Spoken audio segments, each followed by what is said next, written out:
ओम नमो भगवते वासुदेवाय। ओम नमो भगवते वासुदेवाय। ओम नमो भगवते वासुदेवाय। नारायणं नमस्कृत्य नरं चैव नरोत्तमं देवीं सरस्वतीं व्यासं ततो जयं मुदीरयेत्। नष्टप्रायेषु अभद्रेषु नित्यं भागवत सेवया भगवती उत्तमश्लोके भक्तिर्भवति नैष्टिकी। ओम अज्ञानतिमिरञ्जस्य ज्ञानाञ्जनशलाके चक्षुरुन्मीलितं येन तस्मै श्रीगुरवे नमः। श्रीचैतन्यमनोभीष्टं स्थापितं येन भूतले स्वयं रूपकदामह्यं ददाति सोपदान्तिकम्। वन्देऽहं श्रीगुरु श्रीयुतपथकमलं श्रीगुरुन् वैष्णवां च श्रीरूपं साग्रजातं सगन रघुनाथान्वितं तां सजीवं साद्वैतं सावधूतं परिजनसहितं कृष्णचैतन्यदेवं श्रीराधा कृष्णपादान् सगन ललिता श्रीविशाखान्वितं च। हे कृष्णा करुणा सिन्धु दीनबन्धो जगत्पते गोपेश गोपिका कान्त राधा कान्त नमोस्तुते। जयदां सुरदौ पङ्गोर्मम मन्दमतेर्गति मत्सर्वस्य पादाम्बोजौ राधा मदन मोहनौ दिव्यवृन्दारण्यकल्पद्रुमादक श्रीमत् रत्नाकारो सिंहासनस्थौ श्रीमत् राधा श्रील गोविंद देवो प्रेस्ते लिबि सेव्यमानो स्मरामि श्रीमान् रासरसारम्भि वंशी वटतटस्थित कर्षन् वेणुस्वनैर्गोपीर्गोपीनाथ श्रियास्तु नः। तप्त कांचन गौरांगी राधे वृंदावनेश्वरी वृषभानुसुते देवी प्रणमामि हरिप्रिये। वाञ्छाकल्पतरुभ्यश्च कृपा सिन्धुभ्येव च पतितानां पावनेभ्यो वैष्णवेभ्यो नमो नमः। नमः ओं विष्णुपादाय कृष्णप्रेष्ठाय भूतले श्रीमते भक्तिविकास स्वामिनिति नामिने।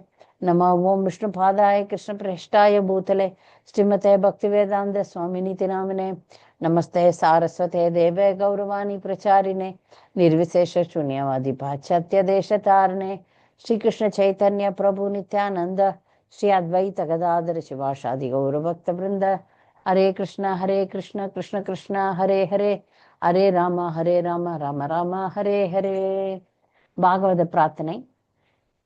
कृष्णादन्यमजानत सनमपि स्वप्नेऽपि विश्वेश्वरे तस्मिन् भक्तिमहैतु किं विदततो हृत्काय वक्भिर्सदा। श्रीलान् सद्गुणपुञ्जकेलिनिलयान् प्रेमावतारानाहं वन्दे भागवतानिमम् अनुलवं मूर्ध्नानि पत्यक्षितौ। सर्वशास्त्रादिपीयूषा सर्ववेदैक सत्फला सर्वसिद्धान्तरत्नाढ्य सर्वलोकैक दृक्पृता सर्वभागवत प्राण श्रीमद्भागवत प्रभो कलिदोदितादित्य श्रीकृष्ण परिवर्तित परमानंद पाठाय प्रेम वक्षाक्षराय ते सर्वदा सर्वसेव्याय श्रीकृष्णाय नमोस्तुमे। मतेक बंधो मत संगिन मत गोरो मन महादन मन्निस्तारक मद्भाग्य मदानंद नमोस्तुते। असाधु साधु ददाइन अधिनोचताकरा अनामुंच कदाचिन्मां प्रेम्ना हृत्कण्ठयोस्फुरा. மொழிபெயர்ப்பு. ஓ எல்லா வேத இலக்கியங்களிலிருந்தும் கடைந்தெடுக்கப்பட்ட அமிர்தமே, வேதங்களின் மிக முக்கியமான ஆன்மீக பழமே, எல்லா தத்துவங்களின் முடிவுகளான ஆபரணங்களை கொண்டவரே, உலக மக்களுக்கு ஆன்மீக பார்வையை கொடுப்பவர் மற்றும் வைஷ்ணவர்களின் உயிர் மூச்சாக விளங்குபவரே, பகவானே, உண்மையில் நீர் எங்களிடம் திரும்பி வந்த கிருஷ்ணர். ஓ ஸ்ரீமத் பாகவதமே, உங்களுக்கு என் பணிவான வணக்கங்கள். உங்களை படிப்பவர்கள் உன்னத ஆனந்தத்தை அடைவார்கள், ஏனெனில் உங்கள் எழுத்துக்கள் அவர்களுக்கு தூய பக்தி தொண்டை பொழிகின்றது. நீங்கள் பகவான் கிருஷ்ணரின் அவதாரமாக இருப்பதால் எப்பொழுதும் அனைவரும் உங்களுக்கு தொண்டு புரிய வேண்டும். ஓ ஸ்ரீமத் பாகவதமே, ஓ என்னுடைய ஒரே நண்பரே, என்னுடன் இருப்பவரே, என்னுடைய மிகப்பெரிய சொத்துமாகவும் என்னை விடுவிப்பவருமாகவும் இருப்பவரே, என்னுடைய மரியாதை கலந்த வணக்கங்களை ஏற்றுக்கொள்ளுங்கள். ஓ ஸ்ரீமத் பாகவதமே, புனிதமற்றவருக்கும் புனிதத்தை வழங்குபவரே, மிகவும் வீழ்ச்சி அடைந்தவர்களை உயர்த்துபவரே, என்னை எப்பொழுதும் கைவிட வேண்டாம். கிருஷ்ணருக்கான தூய பக்தி தொண்டுடன் எப்பொழுதும் என் இதயத்திலும் தொண்டையிலும் தோன்றுவீராக. ஸ்ரீமத் பாகவதம் கீ ஜாய். ஸ்ரீல பிரபுபாத் கீ ஜாய். பூதைர் மகத்பீர் இமாம் புரோ விபோ निर्माय चेते यतमूष पुरुषः भुङ्क्ते गुणान् षोडश षोडशात्मक सोऽलङ्कृष्ट பகவான் வச்சாம்சி மே. பரமபுருஷ பகவான் பிரபஞ்சத்தினுள் சயனிப்பதின் வாயிலாக மூலப்பொருட்களை கொண்டு படைக்கப்பட்டுள்ள ஜட உடல்களை இயக்குகிறார். 16 பிரிவுகளை கொண்ட ஜடகுணங்கள் அவரது படைக்கும் கருவிகளாக உள்ளன. மேலும் தமது புருஷ அவதாரத்தில் தோன்றும் பகவான் ஜடகுணங்களின் 16 பிரிவுகளிடம் ஜீவராசி கட்டுப்பட்டு கிடக்குமாறு செய்கிறார். அந்த முழுமுதற் கடவுள் கருணை கூர்ந்து எனது கூற்றுகளை கௌரவிப்பாராக. ஸ்ரீல பிரபுபாத் கி ஜெய், பாகவதம் கி ஜெய். மாயா சக்தியிலிருந்து விடுதலை. ஸ்லோகங்கள் 16லேருந்து 25 வரைக்கும் உள்ள கேள்வி பதில்களை பார்த்துட்டு இன்னைக்கு ஸ்லோகம் 40 வரைக்கும் பார்க்கலாம். முதல் 28வது கேள்வி. ஹரே கிருஷ்ணா மாதாஜி. ஹரே கிருஷ்ணா மாதாஜி. பிரணாம் மாதாஜி. 28வது கேள்வி. 27 இருந்து பார்க்கணும் வணங்க மாதாஜி. ஹரே கிருஷ்ணா. 27 7 இருந்து பார்க்கணுங்க. 26 தான் பார்த்துருக்கிறோம். இல்ல மாதாஜி, நம்பர் மாறிடுச்சுன்னு மறுபடியும் போட்டாங்கல்ல மாதாஜி. 28 தான் போட்டிருக்காங்க மாதாஜி. ஹரே கிருஷ்ணா மாதாஜி. பண்ணலாம் மாதாஜி. ஆனா கேள்வி படிக்கிறேன், நான் நம்பரை விட்டுறேன். கேள்வி படிக்கிறேன், நீங்க பாருங்க. மேலும் நீங்கள் கேட்க விரும்புவது யாது என்ற ஸ்ரீ அந்தரிக்ஷருடைய கேள்வியின் பொருள் யாது?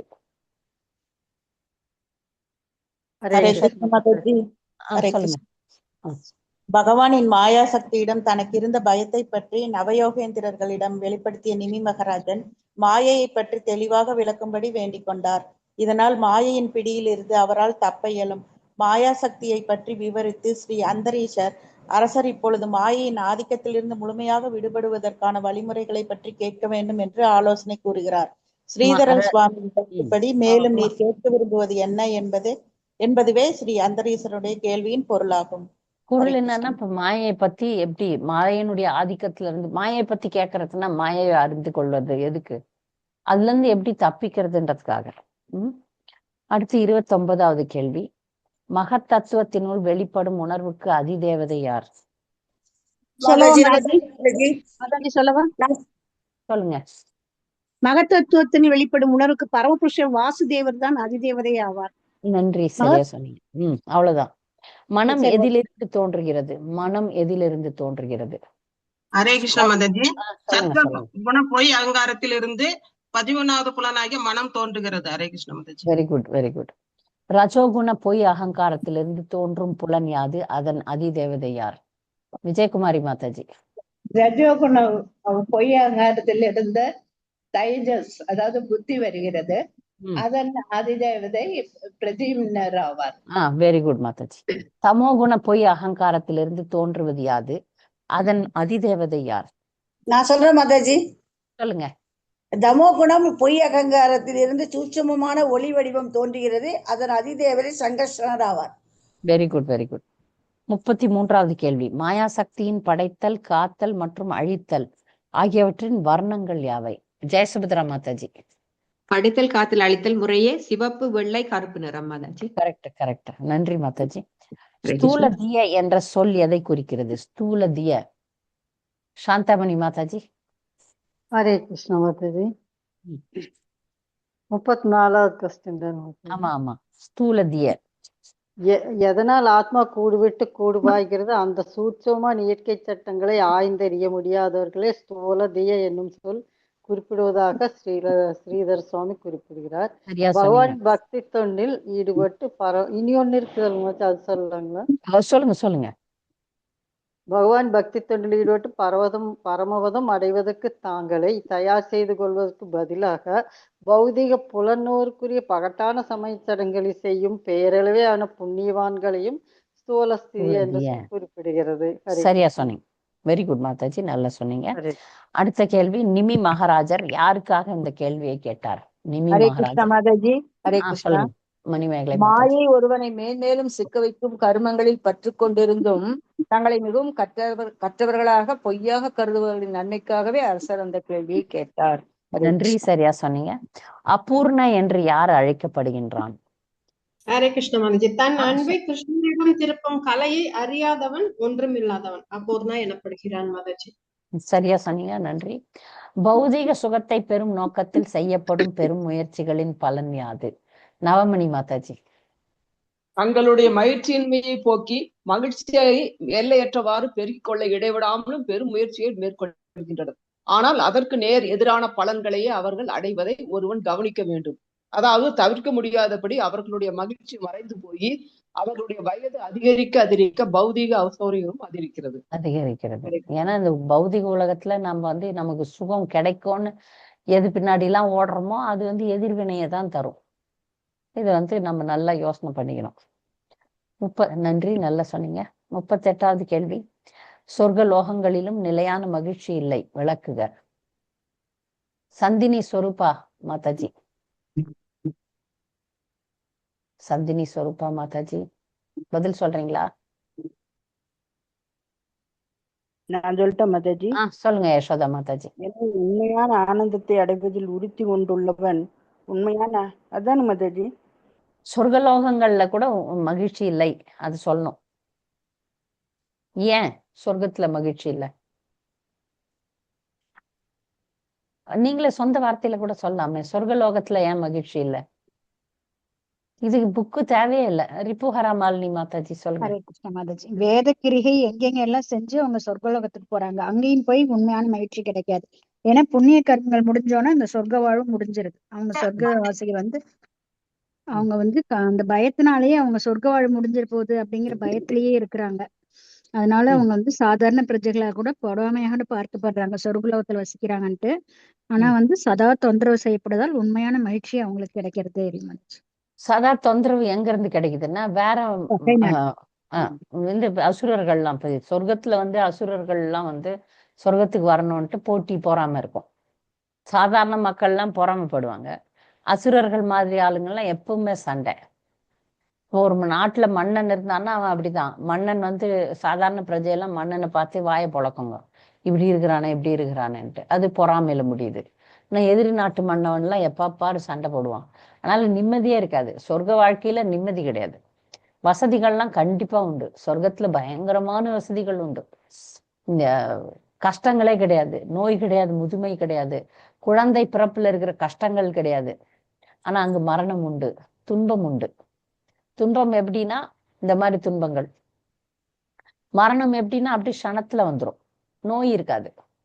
ஆனா இதை வச்சு அங்க வந்து நிலையான மகிழ்ச்சி இருக்கு அப்படின்னு சொல்ல முடியாது. மகிழ்ச்சி இல்லை அங்கேயும்.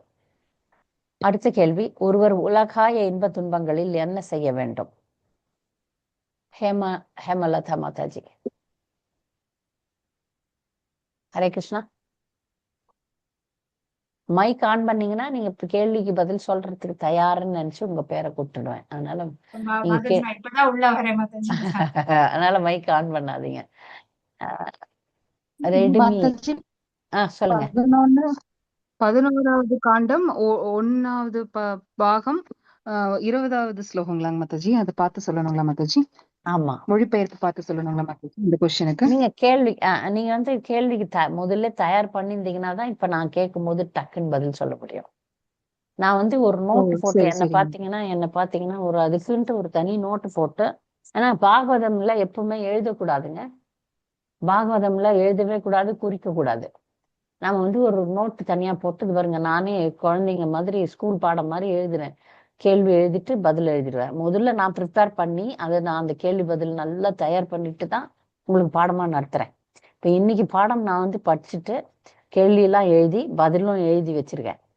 அந்த மாதிரி சின்ன சின்னதா நோட்டு போட்டிருக்கேன். நோட்டோ டைரியோ போட்டுட்டு பாகவதம்ல கையே வைக்கக்கூடாது.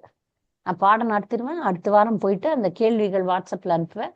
அந்த கேள்விக்கு பதில் எழுதுனீங்கன்னா உங்களுக்கு வந்து உள்ள ஆழமா இறங்கும். நான் உங்களுக்கு பாடம் நடத்துறதுக்கு முன்னாடி 3 முறை படிக்கிறேன். ஒரு அத்தியாயத்தை 3 முறை படிக்கிறேன். அதனால நீங்க அந்த மாதிரி படிக்கும் போது, ஏன்னா இதெல்லாம் நமக்காக எழுதப்பட்டிருக்கு. இதை படிக்கும் போது விரும்பி படிக்கும் போது அதனுடைய பாகவதம் வந்து பகவானே கூடயே இருக்கிற மாதிரி, பகவான் கூட இருக்கிற மாதிரி பாகவதம். அந்த சாநித்தியத்தை நம்ம பெறுவோம். அதனுடைய பலனும் அற்புதமா இருக்கும். படிச்சு பார்த்தீங்கன்னா தெரியும். சரியா? இப்போ வந்து ஒருவர் உலகாய இன்ப துன்பங்களில் என்ன செய்ய வேண்டும்னு கேள்வி இருக்கு. யார் பதில் சொல்ல போறீங்க?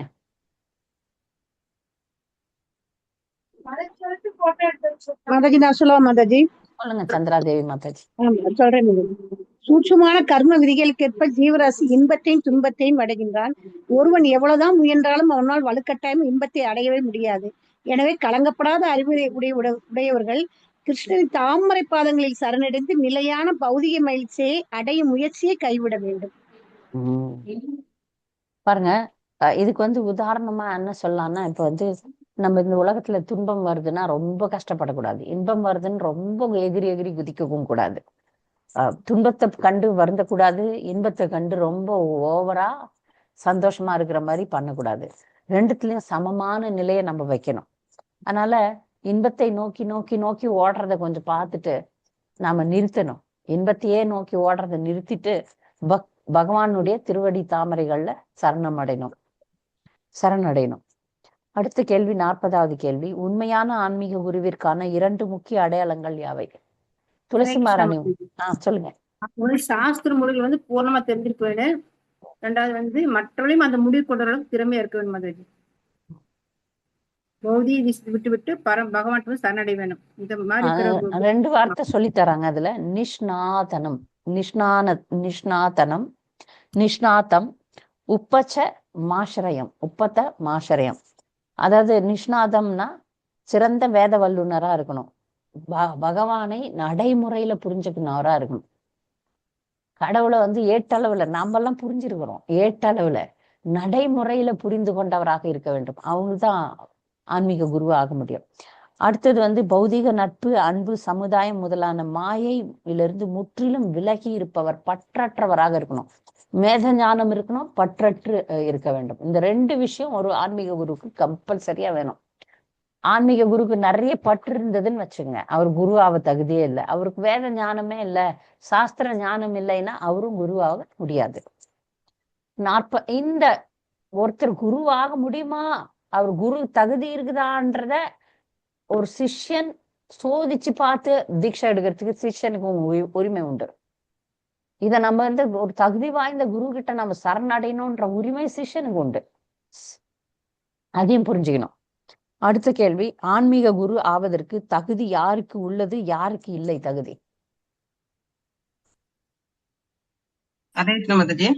சொல்லுங்க. ஸ்ரீ கிருஷ்ண உணரின் மதிப்பை பற்றிய சீடனின் சந்தேகங்களை உண்மையான ஆன்மீக குரு உயர்ந்த ஞானத்தினால் போக்க வேண்டும்.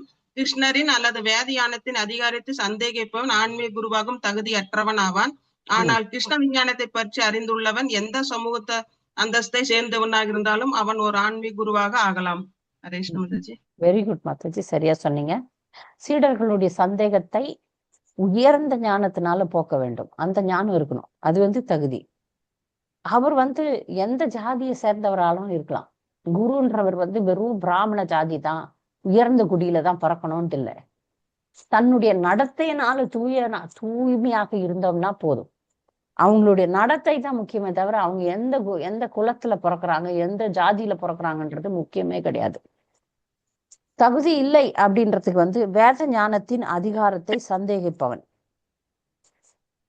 வேத ஞானத்தையே சந்தேகிக்கிறவன் குருவாக முடியாது. அதனால அதெல்லாம் தகுதியின்மை. நன்றி. அடுத்த கேள்வி. உண்மையான ஆன்மீக குருவின் கடமையாது?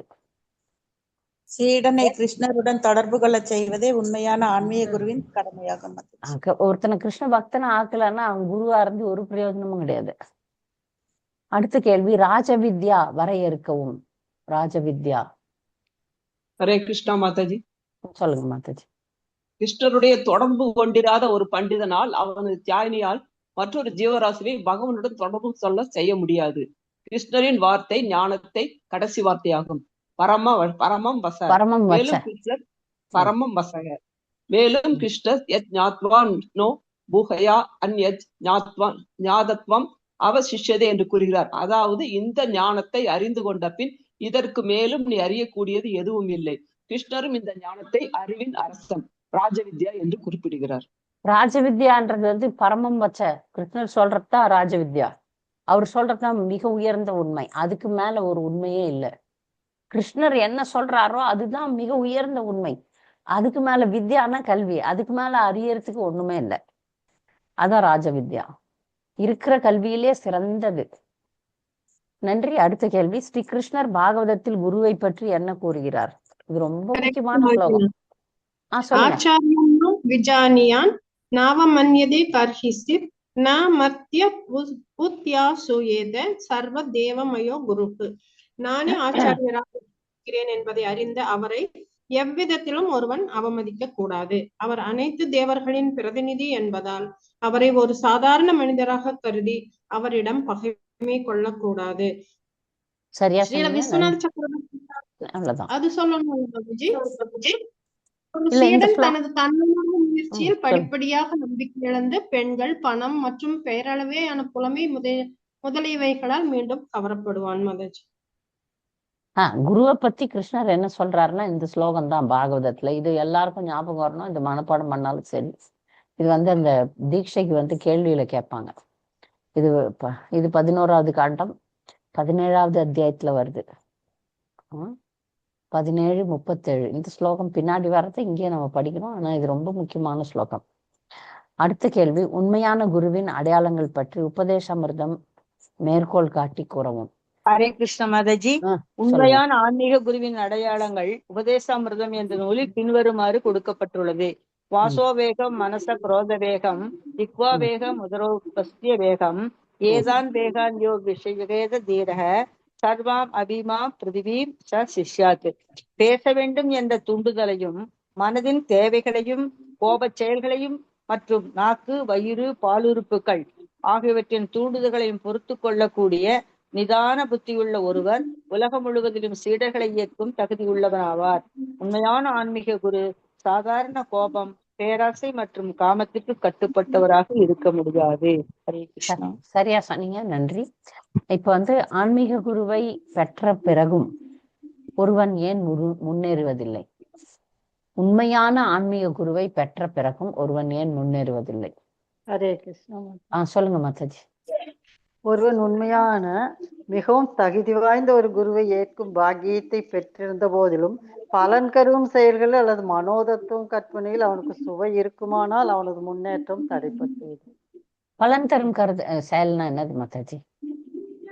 நம்ம அது வேணும் இது வேணும்னு நினைச்சிட்டு ஆசைப்படுறோம் மாதாஜி. ஆசைப்படுறது இல்ல, அதுக்காக பக்தி பண்றது. சரி. எல்லாரும் தான் ஆசை பண்றோம், எல்லாருக்கும் ஆசை இருக்கு. ஆனா அதுக்காக பக்தி பண்றது அதான் பலன் நோக்கு செயல்கள். சரி, அப்ப மனோதத்துவ கற்பனைனா? மனோதத்துவ கற்பனை யார் சொல்லுவீங்க? இந்த ரெண்டுத்தையும் பாகவதம் முழுக்க சொல்லினே இருப்பாங்க, இது செய்யாதீங்க செய்யாதீங்கன்ட்டு. ஆனா அது என்னன்னு நம்ம புரிஞ்சுக்கணும்ல. மனோதத்துவ கற்பனைனா என்னது? பகவானை பத்தி நம்மளா கற்பனை பண்ணிக்கிறது மாதிரி இப்படி பகவானை பற்றியும் பகவத் ஞானத்தை பற்றியும் என் சொந்த கருத்து. நிறைய பேருக்கு அந்த மாதிரி சொந்த கருத்து வச்சுக்குவாங்க. இல்ல ஏதாவது சொந்த கருத்தை பரப்பினவங்களது இதுதான் அப்படின்னு வச்சுப்பாங்க.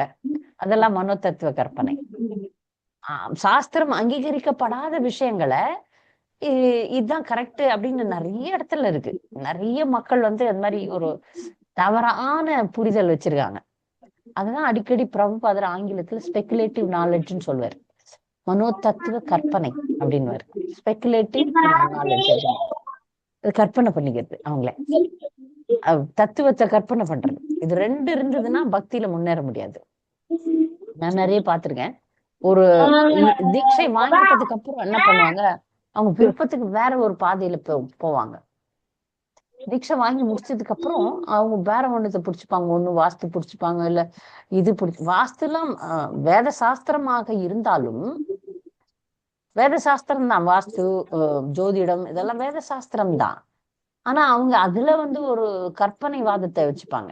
இது பண்ணணும் அது பண்ணணும் அப்படின்னு சொல்லிட்டு ஒரு கற்பனைவாதை, அது சரின்னு பேசிட்டு அந்த மாதிரி திசை திரும்பிடுவாங்க. அப்படிப்பட்டவங்களுக்கெல்லாம் முன்னேற முடியாது.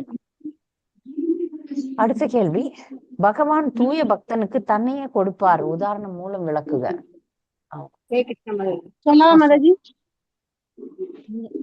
ஏற்கனவே சொல்லிட்டீங்கல்ல, யாராவது சொல்லாதவங்க வருங்களா? சொல்லாத பக்தர்கள் யாராவது எட்டி பாருங்களேன்.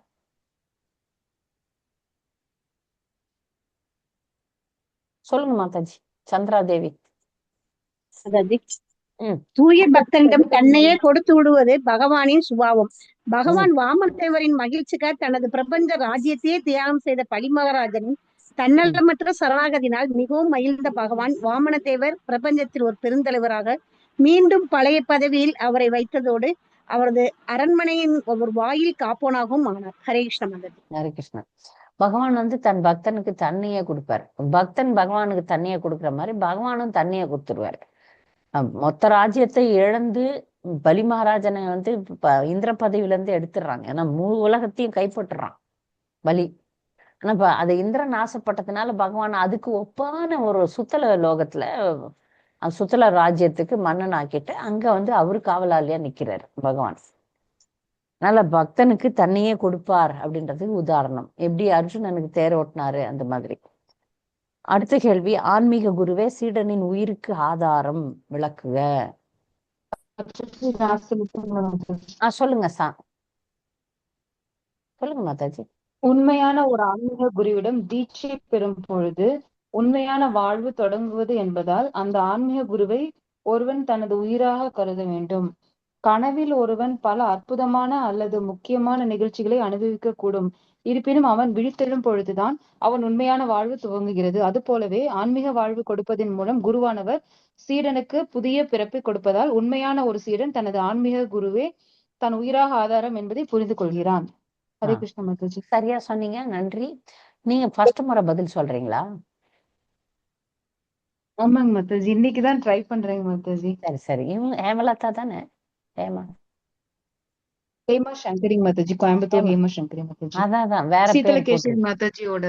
தெரியும் எனக்கு தெரியும். உங்க வாய்ஸ் வச்சு உங்களுக்கு தெரியும். ஆனா பேர் வேற போட்டிருக்கீங்களே, அதனால பேர் வேற போட்டு. சந்தனா கோவிந்தன் என்னோட பொண்ணோட பேருங்க மாதாஜி. சரிம்மா, சரி, நன்றி. சந்தனா கோவிந்தன். நன்றி நன்றி. நல்லது, நீங்க வந்து இந்த மாதிரி கேள்விக்கு பதில் சொல்றது ரொம்ப சந்தோஷம். 49வது கேள்வி, ஒரு சீடனின் முன்னேற்றத்திற்குரிய 4 அத்தியாவசிய தேவைகள் யாவை? நவபக்தி மாதாஜி. குரு பாதஸ்தயாஸ் தஸ்மாத் கிருஷ்ண தீட்சாதி சீஷனம் விஸ்ரம்பேன குரோஹ சேவோ சாது வர்த்தமானு வர்த்தனம். உண்மையான குரு ஒரு ஆன்மீக குருவின் தாமரை பாதங்களில் தஞ்சமடைதல். ஆன்மீக குருவால் தீட்சை அளிக்கப்பட்டு பக்தி தொண்டை நிறைவேற்றும் முறையை அவரிடமிருந்து கற்றுக்கொள்ளுதல்.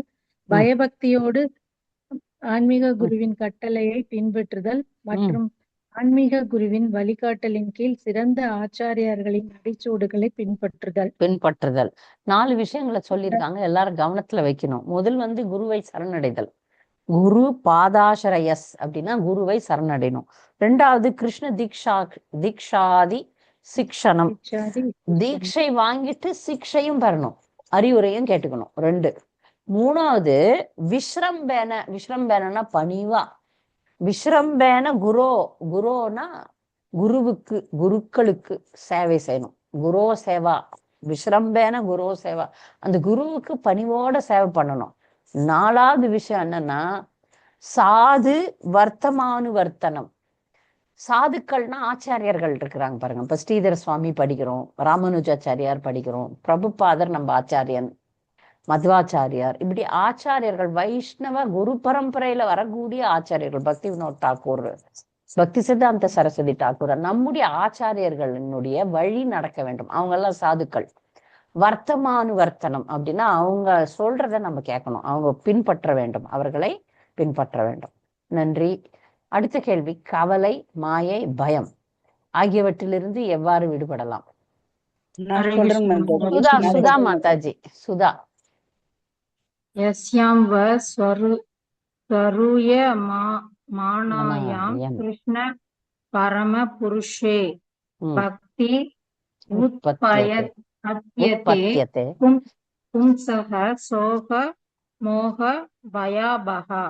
ஸ்ரீமத் பாகவதத்தை காது கொடுத்து கேட்பதாலேயே பகவான் ஸ்ரீ கிருஷ்ணருக்கு அன்பான பக்தி தொண்டு செய்யும் உணர்வு மேலோங்கி வருத்தம், மாயை, பயம் ஆகிய நெருப்பை உடனே அது அணைத்து விடுகிறது. ஹரே கிருஷ்ணா. சரியா சொன்னீங்க, நன்றி. அடுத்து 51வது கேள்வி, சந்த என்று யார் கருதப்படுகின்றனர்? நான் சொல்றேன் மாதாஜி. சொல்லுங்க. 3வது கேள்விக்கு பதில் சொல்றீங்க. இல்ல, முன்னாடி ஒண்ணு சொன்ன பிரபு மாதாஜி.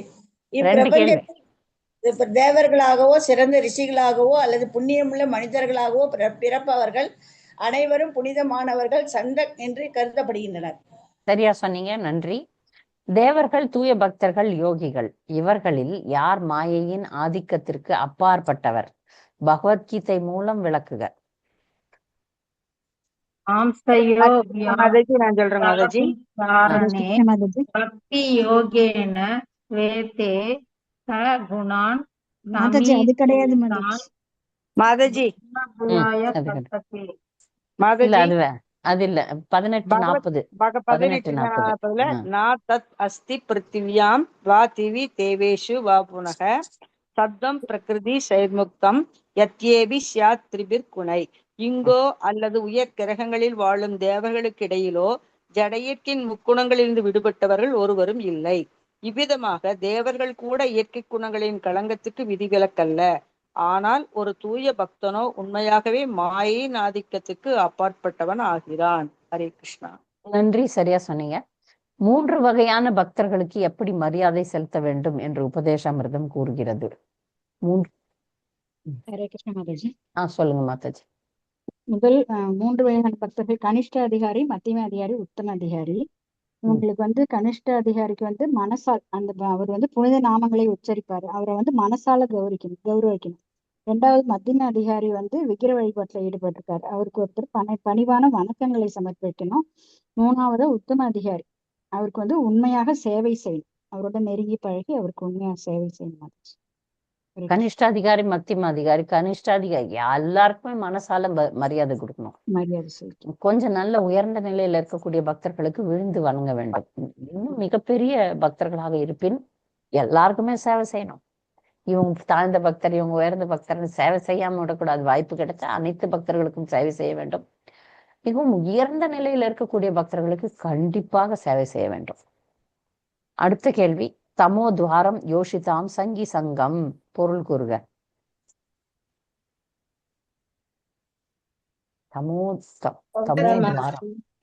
தமோத்வாரம் யோஷிதாம் சங்கி சங்கம். பெண்களின் சகவாசத்தில் பற்று கொண்டு ஒருவன் தொடர்பு வைத்துக் கொள்வானாயின் அத்தகைய தொடர்பினால் அவன் நரகத்திற்கு செல்வது நிச்சயம். ஆனா மகாத்மாவுக்கு சேவை செய்யல, ஆனா பெண்கள் மோகம் கொண்டுள்ளவர்கள் மேல நம்ம அவங்களோட சேர்ந்தோம்னு வச்சுக்கோங்களேன், நமக்கு நரகத்தின் பாதை தானா திறக்கப்படும், பெரிதாக திறக்கப்படும். நன்றி. அடுத்த கேள்வி, தயாம் மைத்திரிம் பரஸ்ரயம் பொருள் கூறி விளக்குக. தயாம் மைத்ரி சொல்லுங்க. உண்மையாக பிரச்சாரம் செய்பவர்கள் மற்ற பிரச்சாரகர்களின் சகவாசத்தினால் புத்துணர்வு பெறுகின்றனர். இது சமநிலையில் உள்ளவர்களுக்கு இடையிலான நட்பு மைத்ரீம் எனப்படுகிறது.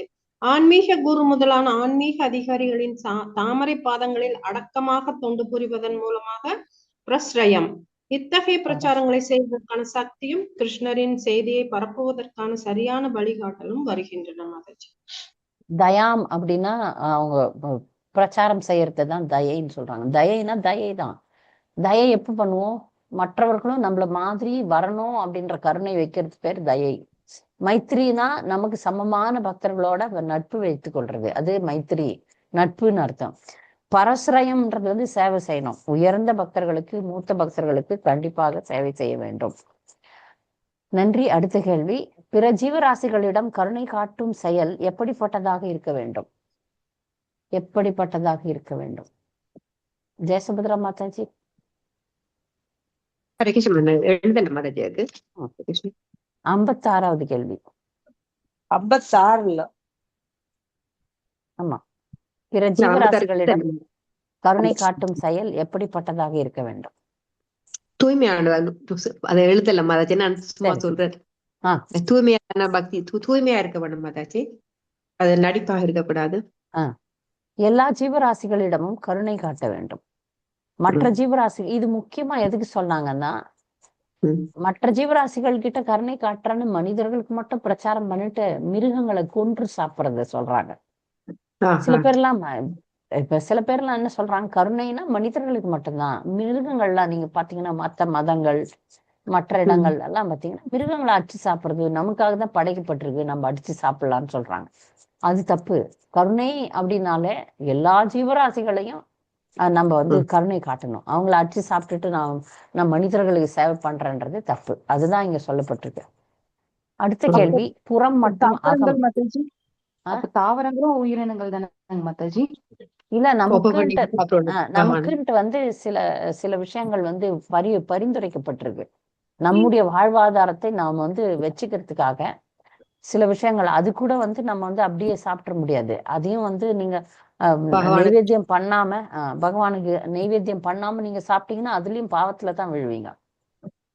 தாவரங்கள்ல வந்து இன்னொரு முக்கியமான விஷயம், தாவரங்கள் வந்து மடிந்து போற நிலையில தான் அவங்கள எடுக்கிறோம். இப்போ உதாரணமா ஒரு நெல் வந்து வளர்ந்து வாழ்ந்து மொத்தம் அந்த நெல் எல்லாம் நல்ல முத்திய நிலையில தான் அதை எடுக்கிறோம். அது போச்சு, அது செத்து போன நிலையில தான் அதை எடுக்கிறோம்.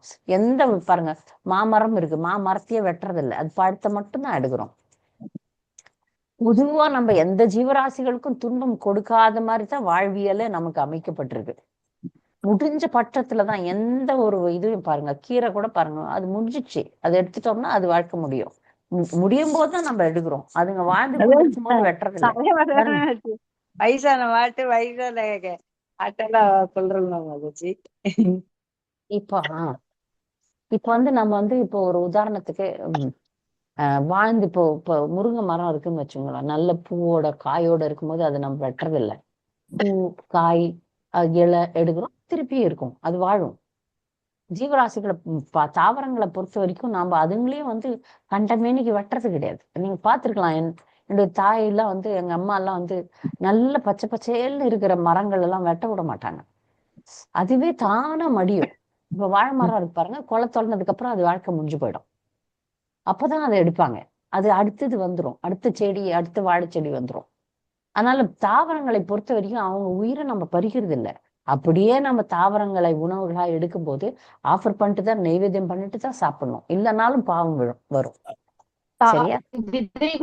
விதைகள்லாம் உயிர் இருக்குதுன்னு மாதாஜி. அப்ப பாதாம், அப்புறம் இந்த பச்சை பயிறு, இதெல்லாம் வந்து முளை வர அதெல்லாம் நமக்கு அனுமதி உண்டு. சில விஷயங்களுக்கெல்லாம் அனுமதி உண்டு சாஸ்திரத்துல வந்து. இதனால ஒரு பெரிய துன்பம், பாதாம் கொட்டையை நீங்க சாப்பிட்றதுனால ஒரு ஜீவன் துடிச்சு செத்து போதா? அது இல்லையே, அதுல இன்னும் ஜீவன் வரல, அது சத்து உள்ளதுதான். ஆனா அது ஒரு ஜீவன். இப்போ வந்து ஒரு கோழியை வெட்டி சாப்பிட்றதுக்கும் பாதாம் சாப்பிட்றதுக்கும் வித்தியாசம் இருக்குல்ல. இதுல இன்னும் ஜீவனே தலை எடுக்கல. பாதாம் கொட்டையில இன்னும் ஜீவன் தலை எடுக்கல. அதை போட்டோம்னா அது வரலாம். ஆனா இதுக்கு வந்து இன்னொரு காரணமும் சொல்றாங்க, அதனுடைய உணர்வு வந்து ரொம்ப பெருசா வளரல. இப்போ ஒரு ஆப்பிள் ஜூஸ் குடிக்கிறதுக்கும் ஒரு ஆற்றினுடைய ரத்தத்தை குடிக்கிறதுக்கும் வித்தியாசம் இருக்குல்ல, இருக்கா இல்லையா? ஆப்பிள் வந்து உயிருள்ள உணவு தான், இல்லைன்னு சொல்ல. இன்னும் ஒரு உயிரை கொண்டு துடிக்கு எடுத்து அப்படிலாம் பண்ணல. ஆப்பிள் மரம் இருக்கு, அந்த மரத்துல இருந்து ஆப்பிள் வந்து மரமே தானே கொடுக்குது, எடுத்துக்கோங்கன்ட்டு. எப்படி பசு பால் கொடுக்குது, நீங்க எடுத்துக்கோங்கன்னு சொல்லிட்டு எக்ஸ்ட்ராவை தான் நம்ம வாங்குறோம். அது மாதிரி இது தானா கொடுக்குது. அந்த மரத்தையே வெட்டுறது இல்லை, ஆப்பிள் மரத்தையே துண்டா வெட்டுறது இல்லை. மரங்களை வெட்டுறது கூட கொடுமை தான், பண்றது இல்லை. அதுங்க வந்து பலன் கொடுக்குது, இருந்தாங்க இந்த சமுதாயத்துக்கு நாங்க தரோம் அப்படின்னு தருதுங்க. அதனால அதை வந்து நம்ம பாவமா எடுக்க முடியாது, புரியுதா? இந்த மிருகங்களை வெட்டுற மாதிரி போய் பாருங்க, வெட்டு சாலையில எல்லாம் எப்படி மீன், கோழி, மாடுகள்லாம் எப்படி வெட்டுறாங்க. அது பேர் ஸ்லாட்டர் ஹவுஸ், கசாப்பு கூடங்கள். அந்த கசாப்பு கூடங்கள்ல அது எவ்வளவு அழுகுது பாருங்க போய். இந்த மரங்கள்லாம் வந்து அழறது கிடையாது, அழாது. உணர்வு வந்து வளர்ச்சி அடையல, பெயின் இருக்காது. இப்ப நீங்க மரத்தை வெட்டினா கூட மரம் வந்து பெயின் இருக்காது, அதுக்கு வலி இருக்காது. அதனால அதுவும் சரின்னு சொல்லல சாஸ்திரம். அதை கூட எது நீ செஞ்சாலும் அதை வந்து நைவேத்தியம் பண்ணிட்டு இது கிருஷ்ணர் எனக்கு கொடுத்தது நன்றி அப்படின்னு சொல்லிட்டு தான் செய்யணும், இல்லைன்னா அதுலயும் பாவம் தான். சரியா? அடுத்த கேள்வி, புறம் மற்றும் அகம் எப்பொழுது தூய்மையானதாக கருதப்படும்? ஹரே கிருஷ்ணா மாதாஜி. நான் சொல்றேன் மாதாஜி. ஹரே கிருஷ்ணா. சௌசம் அல்லது தூய்மை என்பது அகம் மற்றும் புற தூய்மையை குறிக்கிறது. ஒருவன் சவர்கராரும் சோப்பு நீரும் கொண்டு ஒரு முறையாவது சத்தியமானால் மும்முறை தினமும் குளித்து புற உடலை சுத்தமாக வைத்துக் கொள்ள வேண்டும். ஒருவன் பொய், அகங்காரம் மற்றும் தற்பெருமை ஆகியவற்றின் கலக்கங்களிலிருந்து விடுபடும் பொழுது அகத்தூய்மையுடையவனாக கருதப்படுகிறான். சிம்பிளா சொல்லலாம், புற தூய்மைன்றது குளிக்கணும். அகத்தூய்மை வந்து எப்படி இருக்கணும்? உண்மையா இருக்கணும், தற்பெருமை இருக்கக்கூடாது, பொய் அகங்காரம் இருக்கக்கூடாது. இதுதான் அகத்தூய்மை கிடைக்கும். பொய் அகங்காரத்தை விட்டுறணும், தற்பெருமையை விடணும். அப்பதான் வந்து தூய்மை, இதயம் தூய்மை அடையும். 2 தூய்மை வேணும் இல்லையா? சரியா? இப்ப அடுத்த கேள்வி, ஆன்மீக பூர்ணத்துவம் எப்படி அடைய முடியும்? ஆன்மீக பூர்ணத்துவத்தை எப்படி அடையலாம்? ஹரே கிருஷ்ணா கிருஷ்ண கிருஷ்ண ஹரே ஹரே, ஹரே ராம ராம ராம ஹரே ஹரே என்ற புனித நாம ஜபத்தை உண்மையாக ஒருவன் தஞ்சம் அடைந்தால் அவனது அன்றாட செயல்முறைக்கு இடையில் ஆன்மீக பூரணத்தை அவன் அடைவான். இல்லையே, இன்னொரு கொஸ்டின், இன்னொரு பதில்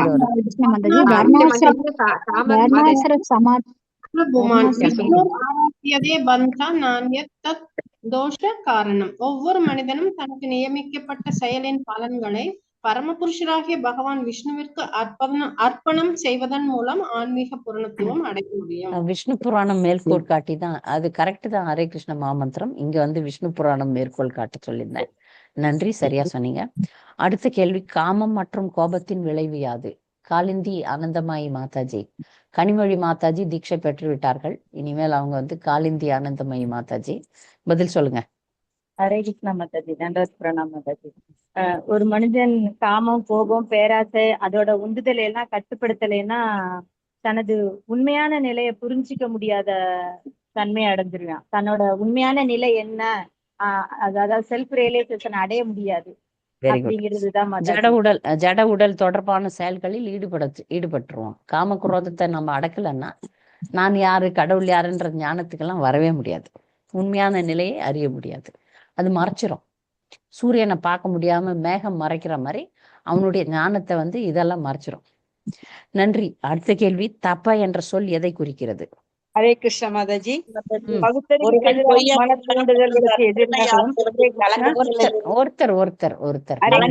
விடுபடும் பொழுது அகத்தூய்மை உடையவனாக கருதப்படுகிறான். பகுத்தறிவுக்கு எதிரான மன தூண்டுதல்களுக்கு எதிராகவும் ஒருவன் தனது முறையான கடமையை நிறைவேற்றுவதில் உறுதியாக இருக்க வேண்டும் என்பதையே தப என்ற சொல் குறிக்கிறது மாதாஜி. பொங்கி எழும் கோபத்தையும் காம வேட்கையையும் கட்டுப்படுத்தி ஒருத்தன் வந்து தனக்குரிய கடமைகளை ஈடுபடும் போது அது தவம்னு சொல்லப்படுது. நன்றி. அடுத்த கேள்வி, திதிக்ஷாம் என்றால் என்ன? திதிக்ஷாம் இப்ப சொல்லுங்க மணிமேகலை மாதாஜி. ஒரு ஆன்மீக மன்னிப்பவராக இருக்க வேண்டும் என்பதை பொறுமை திதிஷாம் என்ற சொல் குறிக்கிறது. பாருங்க, ஒரு பக்தியில இருக்கிறவங்க வந்து பொறுமையா இருக்கணும், தாங்கக்கூடியவர்களா இருக்கும். திதிக்ஷான்றது வந்து தாங்கிறது, பொறுமை. மரம் மாதிரி, மரம் வந்து கல் எடுத்து அடிச்சா கூட தாங்குது இல்ல, மரத்தை போல பொறுமையாக தாங்கணும், பொறுமையா இருக்கணும். நன்றி. அடுத்தது, மௌனம் எப்படி கடைபிடிப்பது? மௌனம் எப்படி கடைபிடிப்பது? சொல்லுங்க ஹேமலதா. மௌனம் என்பது ஒருவர் பயனற்ற அல்லது அற்பமான தலைப்புகளில் பேசக்கூடாது. மாறாக இறைவனிடம் திரும்புதல் போன்ற மனித உலகின் உண்மையான பிரச்சனைகளை பற்றி விவாதிக்க வேண்டும். முற்றிலுமாக மௌனம் இருப்பது அறியாமையின் அறிகுறியாகும். முற்றிலும் மௌனம் கிடையாது. தேவையான கல் மாதிரி. இப்ப கல் பாருங்க பேசாம தான் இருக்கும். நாம பேசணும், கிருஷ்ணரை பற்றி பேச வேண்டும். அடுத்து, ஆர்ஜவம் என்றால் என்ன? ஆர்ஜவம் என்றால் என்ன? ஒளிவு மறைவின்றி என்பதை குறிக்கிறது. நன்றி. இருமைகளில் ஒருவர் எப்படி இருக்க வேண்டும்? இருமைகளில் ஒருவர் எப்படி இருக்க வேண்டும்? ஹரே கிருஷ்ணா மாதாஜி. நவமணி மாதாஜி சொல்லுங்க. மிகுந்த பௌதீக இருமைகள் தோன்றும் பொழுது கூட ஒருவர் நிதானமாக செயல்பட வேண்டும் என்பதை சமத்துவம் சமக்தியோ என்ற வாக்கியம் சுட்டிக்காட்டுகிறது. பகவத்கீதையில் 2.14 கிருஷ்ணர் பின்வருமாறு கூறுகிறார், மாத்ரோ சபர்சாஸ்து கௌந்தேயா சீதோஷ்ட சகதுக்க ஆகமாய்பனு அனிதாஷ்ட தாமஸ் திதிஸ் சஸ்வ பாரதக குந்தியின் மகனை இன்ப துன்பங்களுக்கும் நிலையற்ற தோற்றமும் காலப்போக்கிலான அவற்றின் மறைவும் கோடை மற்றும் குளிர் காலங்கள் தோன்றி மறைவது போலாகும். பரதகுல தோன்றலே புலன் உணர்விலிருந்து எழும் இவற்றை பொறுத்து கொள்ள ஒருவன் பழகி கொள்ள வேண்டும். இது ரொம்ப முக்கியமான ஸ்லோகம் பகவத்கீதையில. மாத்ரா ஸ்பர்ஷாஸ்து கௌந்தேய சீதோஷ்ண சுகதுக்கதா அகமா பாயினோ நித்யாஸ்தாம் ஸ்திதிக் ஷஸ்வ பாரத. இது பாருங்க, இதுலயும் பாருங்க, தாம் ஸ்திதிக் ஷஸ்வ பாரத அப்படின்னா அதை தாங்கணும். வெயில் வந்தா தாங்குறோம், குளிர் வந்தா தாங்குறோம். இருமைகள், இந்த இருமைகளை, துன்பம் வந்தா தாங்கணும், இன்பம் வந்தாலும் தாங்கணும். இருமைகள்ல வந்து நம்ம சமநிலையில இருக்கணும். அதுதான் ரொம்ப பக்தனுக்கு ரொம்ப முக்கியமான ஒரு கடமை. எந்த ஒரு நிலையிலையும் சமமாக இருக்க வேண்டும். அடுத்த கேள்வி, ஒருவன் தியானத்தை எப்படி பயில வேண்டும்? தியானத்தை எப்படி பயில வேண்டும்? எப்பொழுதும் ரிப்புஹர தன் மாலினி மாதாஜி. ஹரே நீ கிருஷ்ண சொல்ல வந்தடி நான் சொல்லவா? அவங்க மாதாஜி, ரிப்புஹர நிறைய மாலினி மாதா. அதே ஹரே கிருஷ்ண மாதாஜி. எப்பொழுதுமே தன்னை நித்தியமான அறிவுள்ள ஆன்மீக ஆத்மாவை காண்பதன் மூலமும் பகவானே எல்லாத்தையும் பூர்ணமா அடக்கி ஆள்கிறார். இதை காண்பதன் மூலமும் தியானத்தை பயிலலாம் மாதாஜி, பயில வேண்டும். சரியா சொன்னீங்க, நன்றி. ஹரே 11:3:25 இந்த ஸ்லோகத்தின் மிக முக்கியமான கருத்து எது அப்படின்னா, நான் ஒரு கருத்து வச்சிருக்கேன், நீங்க ஒரு கருத்து கண்டுபிடிக்கணும். அதுவும் இதுவும் மேட்ச் ஆகுதான்னு பார்க்கலாம், அவ்வளவுதான்.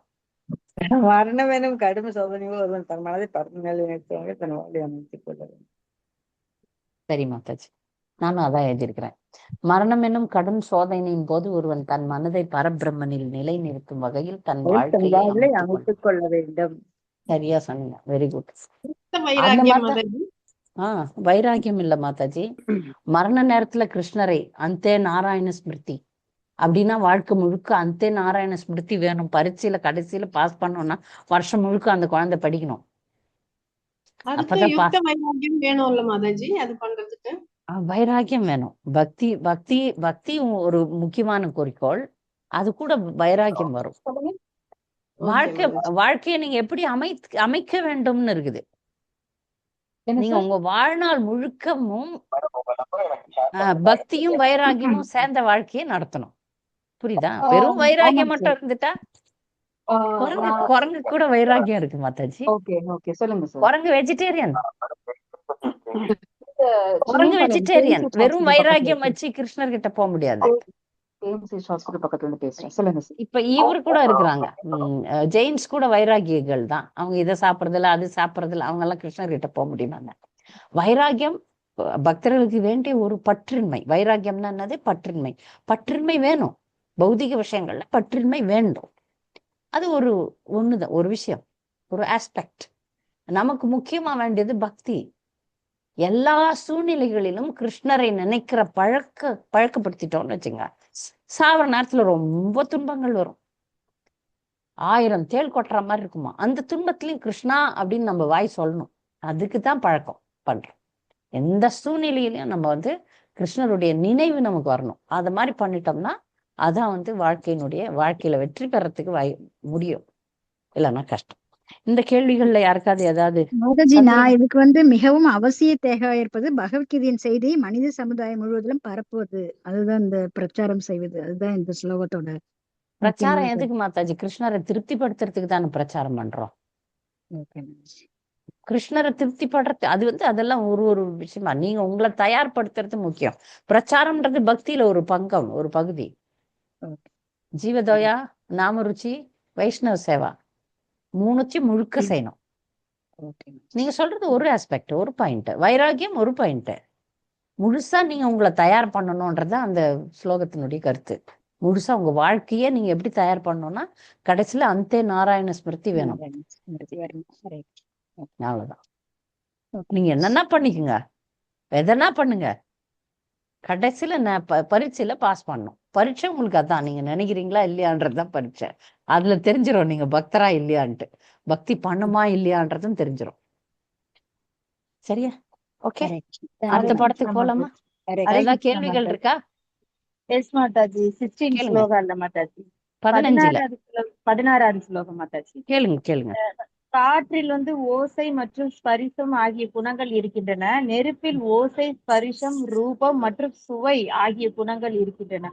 நெருப்பில் சுவை இருக்குமா அப்படிங்கிறது என்னோட கேள்வி மாதாஜி. நெருப்பு ஓசை இருக்கும், ஸ்பரிசம் இருக்கும், ரூபம் இருக்கும்.